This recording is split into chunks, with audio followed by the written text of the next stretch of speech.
thank you for having me. Can you start by telling a bit about yourself? Sure. My name's Daniel Botha, and I'm 35 years old, and I'm from Cape Town originally. And I run an organization called Surfpop that helps children and youth from disadvantaged communities, especially Masiphumelele, where we are most active. Helps the youth at making the most of their lives, creating opportunities for them, trying to give them support through their schooling, but also introducing them to the ocean and to surfing, to a healthier way of living, just to provide a platform for them to try and help them, to provide those better opportunities. Okay, and how did this idea came up? I guess, it's just a series of events, but essentially I just had a desire to affect some sort of positive change. Inequality is a massive problem in our country, and our youth have been really crippled, by things that happened in the past, like since apartheid days. Yes. And so I think that's where the future lies, with the younger generations, and trying to give those guys a better chance at living life to the fullest. How did you start this? What was your journey? So how did I arrive here? I was in the tourism industry, running backpackers, and obviously, it was here in Luxembourg, so I was very involved in the surf community, and over time I was also hosting volunteers that were servicing various other surf projects, and over time I gained a lot of insights into how those organizations operate, how they induct their volunteers and how they use their volunteers, and I just had a lot of questions as to what they were actually doing and what their objectives were, and not to say anything bad about any of them, but I just saw the opportunity to do this or do something similar and just do it better. Okay, and so how did it start? You started buying some stuff and... No, I didn't have any money. Mm-hmm. So I think that's one of the advantages of Surfpop, is that I started not like most non-profit organizations. I didn't start with any kind of funding. I decided that I needed to figure out a way to get money so that I can do this. Okay. And so I started by coming up with this idea to offer people a holiday in South Africa, where I charged them a little bit over and above what their services that I can give them, to would they pay something on top of that? Okay. And that's basically how I got the funds to start. Okay. So I didn't buy anything. I just got volunteers to come down, and with that cash flow, I just outsourced everything. So I outsourced accommodation, outsourced surf equipment, and then just squeezed everyone into everything. the car. And then we are here. Yeah. And what were your biggest challenges in the beginning? I don't even know where to start with that question. Everything was a huge challenge, because other than using my tourism knowledge, I didn't have a background in working in the development world, or in the non-profit world.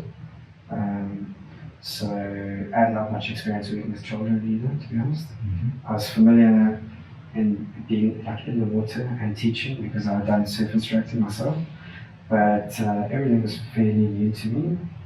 I guess the biggest challenge was getting a consistent flow of volunteers, to have a consistent flow of money to be able to run the program, Mm-hmm. So at the beginning, I definitely had 1 or 2 months where I had to say to the kids, guys, I'm sorry, like next month it's not going to be possible. And that didn't happen often. I think in the first year, maybe it happened twice. Wow. The third year, the second year, it probably happened once or twice again. Okay. Yeah, so it's been like up and down. It's been Okay, like a but roller now- coaster, but now it's smooth sailing up. Okay. Interesting. How many kids is Surfpop affecting nowadays? Like 30. 32? Actually 32. 32. Okay. Interesting. And how do you handle this adversity of like you don't know if next month there will be enough money? How did you handle it? Well, no, so we don't have that problem anymore. Yes. Fortunately. How did you handle by that time? Well, there was not much to do. Yeah. It didn't work out, so like I just had to. I don't know. I just had to like put my head down, Yeah. carry on. You know, Yeah. because you can't really. You know, the easy way out would be like, okay, this is not working, and like, Yeah. never mind not having money for the project, like, we're not earning like much of a salary or anything like that either. So the easiest thing to do would just be to go and get a job. Yeah. So I just put my head down and swallowed my pride Okay. at times, just stuck it out.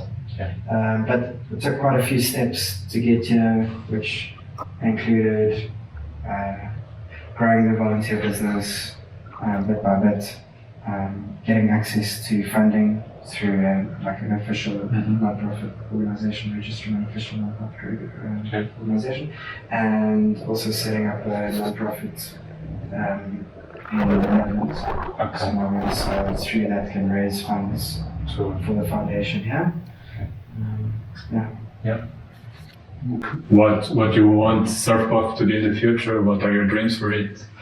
So I think what my next step, now that we have 33 children enrolled, we would like to grow to 60. Okay. That then becomes like the most cost-effective sort of model that we can possibly have, because with 60 kids, we just need one extra van, but everything else, all the other resources, we can share. Yes. Because the different groups are at the beach and at the classroom interchangeably.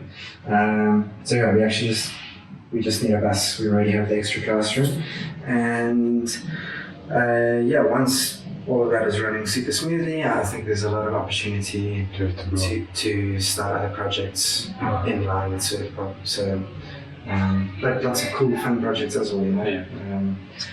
We can do merchandising. We've got ideas for an early childhood development program. I want to start a bunch of other small businesses too. Okay. Because I'm trying to come up with a plan for all of these kids. So when they finish school, like I know he's the oldest kid, he's just finished with the program. He is now working for Surfpop. Okay. And any of these kids that are interested in tourism or surfing and anything sort of linked to Surfpop and what we do at Surfpop, there's an opportunity to create a space for them. So, and whether it's like helping on the business side or more operationally, there's the opportunity to get guys involved in marketing, branding, merchandising, surf instructing, and growing everything. And so there's a lot of opportunities. So I want to diversify income streams. So the volunteer business is one thing that can really keep the program growing and keep it sustainable. But there's like a multitude of other things that you can add on to also keep it financially sustainable. Yeah. And then of course to create a lot of jobs. Yeah. Like if these kids wanted to be entrepreneurs like you, what would be your best advice? My best advice? Look, I don't think there's like one single piece of advice to give someone to be an entrepreneur, or at least I can't think of something right now. But what's really cool is that I get to spend from the young guys that join on, I get to spend 10 years with them, figuring out who they are, what their character traits, their personalities, what they like, what they don't like, what they're good at, and together we can come to a decision when the time comes. And I can at least, if they want to be an entrepreneur, then I can definitely already guide them and I think do quite a good job at guiding them. So yeah, I guess that's really also a big difference between Surfpop and a lot of other development programs is like we really have like good nurturing relationships with the kids. So yeah, that's it. That was it. Okay, cool.